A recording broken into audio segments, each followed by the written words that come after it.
What's up guys, I'm Crystal Cookie, otherwise known as CG Cock.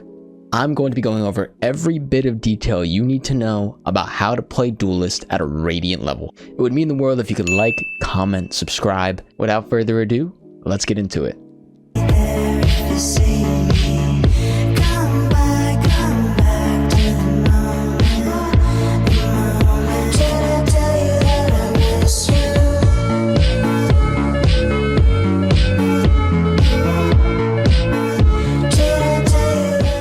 We are back. Today we're going to be going over Chamber on Icebox. I know Chamber is not a duelist, but the way you play Chamber is almost duelist-like, so that's why we're going to go over Chamber. Let's just get right into it. Alright, first things first, we're going to start over by the A site. First thing we're going to go over is our trip. Usually when you're playing Chamber in this map, you are typically the only sentinel, but if you do have a KJ with you, then mid is completely fine and you should not have to worry about that. For instance, if you do have a KJ, I'm going to show you trips that you can put on it. First trip I'm going to show you is front maze. The reason why you want to place your trip here, considering you have to be in line of sight of the trip, you have to scale all the way out in the open in order to break this trip. The reason why the trip on this side isn't that good, because yes, they can't break it from here. They can walk up and break it still. But the main thing is, if they like to scale pipe, they can break this trip with ease. Another trip that I like to use that's not really effective because there's better ways to use your trip, I like to place my trip in nest off the spawn barrier and fall back. Essentially what this does is it stalls the push if players like to go nest, and it will also spot someone lower maze. It's just an unexpected angle for a trip to be. But keep in mind, this trip is mainly just for stall. It is not for aggression, it is just for stall. Another really underrated trip, right off a spawn barrier, you're going to jump and throw your chamber trip on top of pipes. Now you don't want it to go here because this is easily spotted from belt. You want to jump and throw it just so it gets on top of pipe, because when you jump throw it, it's a lot harder to see if you're on the belt angle.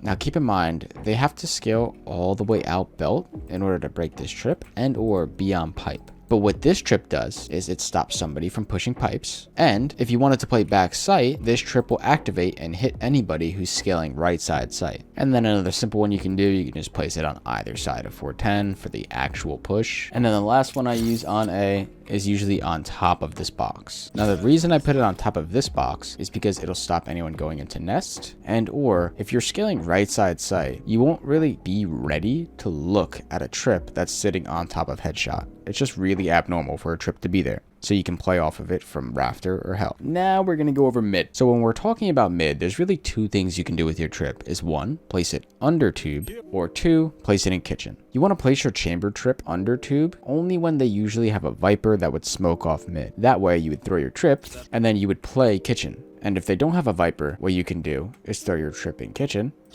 And you can play towards A with your team, but the only thing about that is you have to be aware that they can walk through mid. And then for B site, there's really only one good trip, and that trip is placing it right here in front of gray.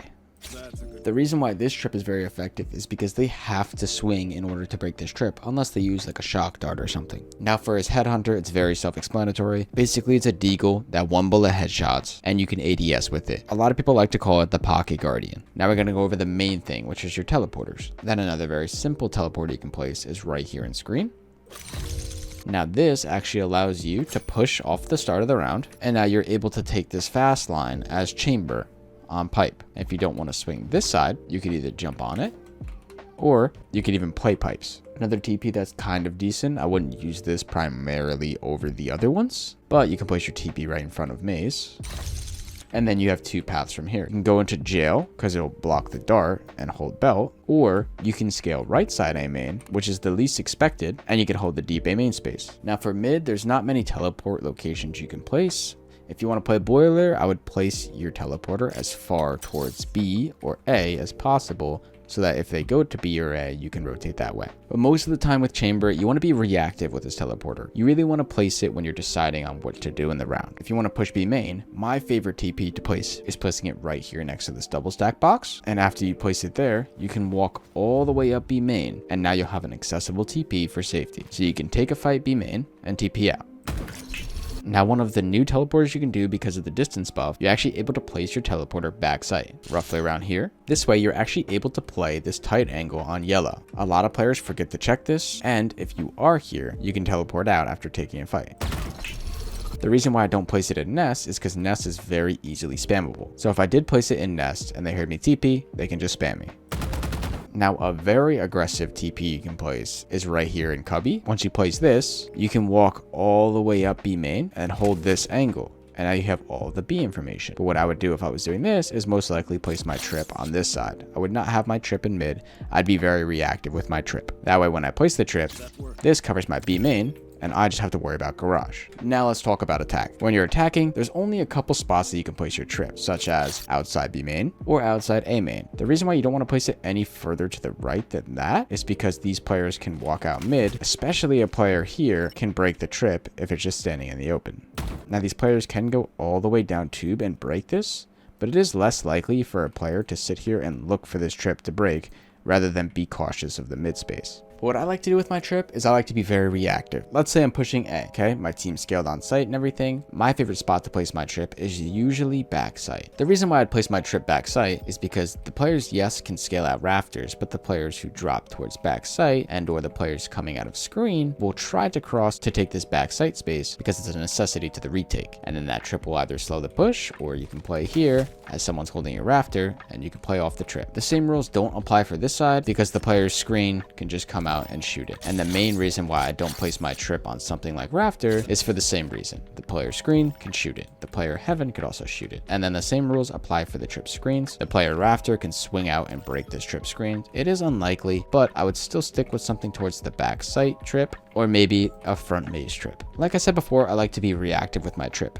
And what I mean by reactive is, let's say you're pushing B through mid. You don't have a trip B main. What you could do is you could just trip all of this space here, and then you just have to be cautious of the B main space. Now you can go take it with your team if we don't have it already. If we did a split, then we most likely have B main already. A really good trip to do if you're pushing B on attack and being reactive with your trip is to place your trip on top of bridge.